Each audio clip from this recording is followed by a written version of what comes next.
ऐसी मजेदार वीडियो देखने के लिए हमारे चैनल को सब्सक्राइब करें। सावित्री 2 बेटों की माँ थी। उसे इस बात पर बड़ा घमंड था। वो मानती थी कि बेटे घर की शान होते हैं। ये ले सावित्री, मिठाई खा, मेरे यहाँ पोती पैदा हुई है। ये सुनते ही सावित्री मुंह बना के कहती है, अरे तू तो लुट गई, बर्बाद हो गई, तेरे यहाँ लड़की पैदा हो गई। अरे तू ऐसा क्यों कह रही है? मैं तो बहुत खुश हूँ। अरे जब तेरी पोती के पीछे तुझे खर्चे पर खर्चे करने पड़ेंगे ना, तब ये तेरी सारी खुशी गम में बदल जाएगी।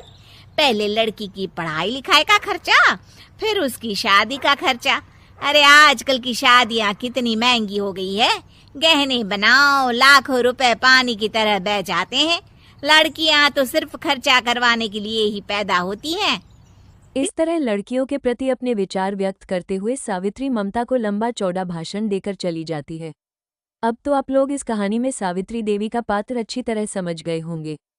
कुछ समय बाद सावित्री की बड़ी बहू भी एक लड़की को जन्म देती है।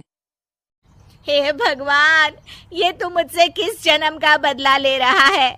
अरे मैं तो मंदिर में रोज आकर तुझसे कहती तो थी कि मुझे एक पोता चाहिए, और तूने मुझे पोती दे दी। इतनी मिठाइयाँ और प्रसाद चढ़ाने का क्या फायदा हुआ? तभी सावित्री की बहू निशा कहती है, क्या माँ जी, आप भी इतनी सी बात पर नाराज हो गई हैं? देखिए तो आपकी पोती कितनी सुंदर है, बिल्कुल आप पर गई है।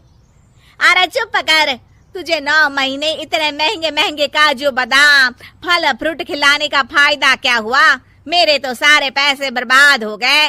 ये सुन सावित्री का बड़ा बेटा अजय कहता है, माँ, तुम सिर्फ नाम के लिए 2020 में रहती हो। असल में तुम्हारा दिमाग सैकड़ों साल पुरानी सोच रखता है।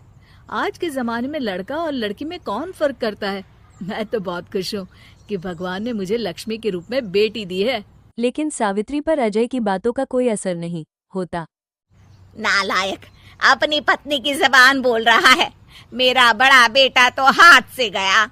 लेकिन सावित्री देवी हार मानने वाली नहीं थी। वो पोते की चाह में अपने छोटे बेटे विजय की शादी करवा देती है। कुछ समय बाद आखिरकार वो दिन आ ही जाता है जब सावित्री की छोटी बहू गर्भवती हो जाती है। सावित्री इतनी खुश हो जाती है कि वो बच्ची के जन्म से पहले ही सारे मोहल्ले में ढिंढोरा पीटने लगती है। ये क्या सावित्री, तू तो पोते के जन्म से पहले ही मिठाई बांट रही है।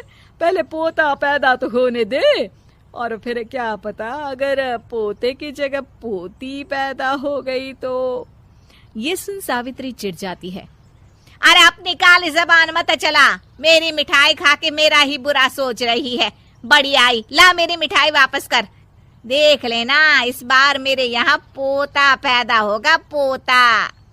लेकिन ठीक इसका उल्टा होता है। सावित्री की छोटी बहू भी एक लड़की को जन्म देती है। सावित्री फिर से रोना धोना शुरू कर देती है और अपनी छोटी बहू को कोसते हुए भला बुरा कहने लगती है। देखते ही देखते ये सावित्री की रोज की आदत हो जाती है। एक दिन उसकी आदत से परेशान होकर विजय अपने भाई अजय से कहता है, भैया, माँ खुद एक औरत होकर हमारी बेटियों को पसंद नहीं करती, उल्टा उन्हें रोज कोसती रहती है। मुझे माँ की यह आदत बिल्कुल पसंद नहीं आती। अरे तू ठीक कहता है, मैं भी अब माँ से तंग आ गया हूँ। अच्छा, तो अब तुम दोनों इस तरह पीठ पीछे मेरी बुराई भी करने लग गए हो? नहीं माँ, हम चाहते हैं कि घर में शांति बनी रहे। हमें हमारी बेटियाँ बहुत प्यारी है। मैं नहीं चाहता कि वह तुम्हारे ताने सुन सुन कर बड़ी हो, और इसीलिए हम दोनों ये घर छोड़कर चले जाएंगे। हाँ माँ, मैं भैया की बात से सहमत हूँ।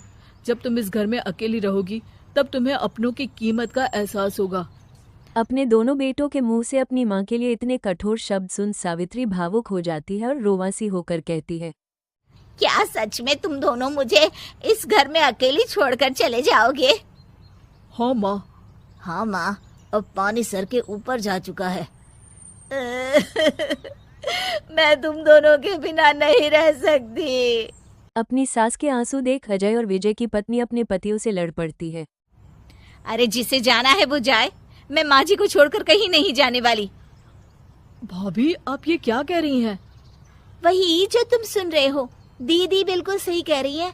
हम बेटियों के संस्कार हमें सिखाते हैं कि सास माँ समान नहीं बल्कि माँ ही होती है, और उस माँ की जिंदगी भर सेवा की जाती है। बेटे अपना फर्ज भूल सकते हैं, लेकिन बेटियां नहीं। आप दोनों शौक से जा सकते हैं। माँ जी, हम दोनों के रहते आपको किसी बात की फिक्र करने की जरूरत नहीं। फिर क्या था, सावित्री के ऊपर छाए बेटों के घमंड के बादल उसकी बेटी स्वरूप बहुओं के तेज के आगे आंसू के रूप में परिवर्तित होकर सावित्री की आंखों से बहने लगते हैं और वो उन दोनों को गले लगा लेती है।